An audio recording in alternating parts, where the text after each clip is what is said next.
30তম BCS preliminary টেস্টের সমাধান, বাংলা অংশের সমাধান। বাংলা ভাষার আদি নিদর্শন চর্যাপদ আবিষ্কৃত হয় কত সালে? আদি নিদর্শন চর্যাপদ আবিষ্কৃত হয় 1907 সালে এবং 1916 সালে কলকাতা বঙ্গীয় সাহিত্য পরিষদ থেকে এটি প্রকাশিত হয় 1916 সালে।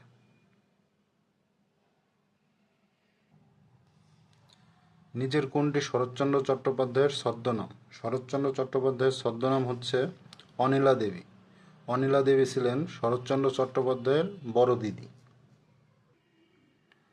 আধ্যাত্মিকা উপন্যাসের লেখক কে? আধ্যাত্মিকা উপন্যাসের লেখক হচ্ছে প্যারীচাঁদ মিত্র। প্যারীচাঁদ মিত্রের উল্লেখযোগ্য গ্রন্থের মধ্যে রয়েছে আলালের ঘরের দুলাল, মদ খাওয়া বড় দায়, জাত থাকার কি উপায়। অনিক শব্দের অর্থ কি? অনিক শব্দের অর্থ হলো সৈনিক বা সৈন্যদল। সূর্য, সূর্যের সমার্থক শব্দ কিছু রয়েছে, দিবাকর, রবি, ভানু, আফতাব, তপন। সমুদ্রের কিছু শব্দ রয়েছে সমার্থক শব্দ, সেগুলো হচ্ছে সাগর, বারিশ, সিন্ধু, বারিধি, অর্ণব, জলধি, রত্নাকর। জ্যোৎস্নারাত কোন সমাসের দৃষ্টান্ত? জ্যোৎস্নারাত হলো মধ্যপল্লবী কর্মধারায় সমাস। জ্যোৎস্নারাতের ব্যাসবাক্য হলো জ্যোৎস্না শোভিত রাত। অ্যানাটমি শব্দের অর্থ কি? অ্যানাটমি শব্দের অর্থ হচ্ছে শরীরবিদ্যা। কোন কবি নিজেকে বাঙালি বলে পরিচয় দিয়েছেন? গোবিন্দ দাস, কায়কোবাদ, কাহুপা, ভসুকুপা। সঠিক উত্তর ভসুকুপা। তিনি 8টি পদ রচনা করেছেন। আফতাব শব্দের সমার্থক কোনটি? আফতাব শব্দের সমার্থক হচ্ছে অর্ক। অর্ক, আফতাব এগুলো হচ্ছে সূর্যের সমার্থক শব্দ। বাগাড়ম্বর শব্দের সন্ধিবিচ্ছেদ কোনটি? সঠিক উত্তরটি হলো বাক হসন্ত যোগ আড়ম্বর।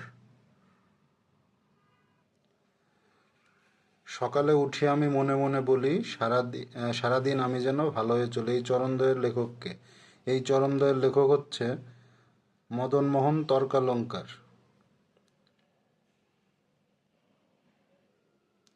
ঠাকুমার ঝুলি কি জাতীয় রচনা? ঠাকুমার ঝুলি হচ্ছে রূপকথা। 1906 সালে প্রকাশিত দক্ষিণারঞ্জন মিত্র মজুমদার কর্তৃক সংকলিত রূপকথার সংকলন ঠাকুমার ঝুলি। গ্রন্থে মোট 10টি গল্প আছে। বাংলা ভাষার ছন্দ কত প্রকার? বাংলা ভাষার ছন্দ আমরা জানি 3 প্রকার। 3 প্রকার কি কি? মাত্রাবৃত্ত, স্বরবৃত্ত আর হলো অক্ষরবৃত্ত। 3 প্রকার। কাঁঠালপাড়ায় জন্মগ্রহণ করেন কোন লেখক?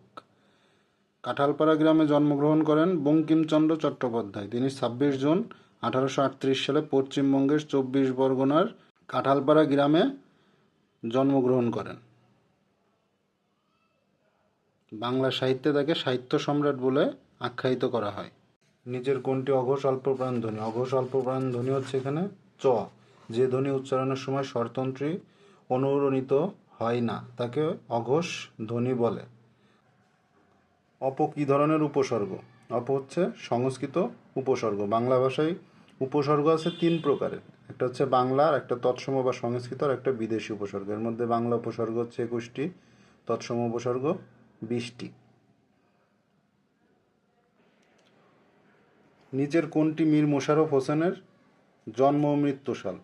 মীর মোশাররফ হোসেন জন্মগ্রহণ করেন 13 নভেম্বর 1847 সালে কুষ্টিয়ার লাহিনীপাড়ায় আর মৃত্যুবরণ করেন 1911 সালে 19 ডিসেম্বর।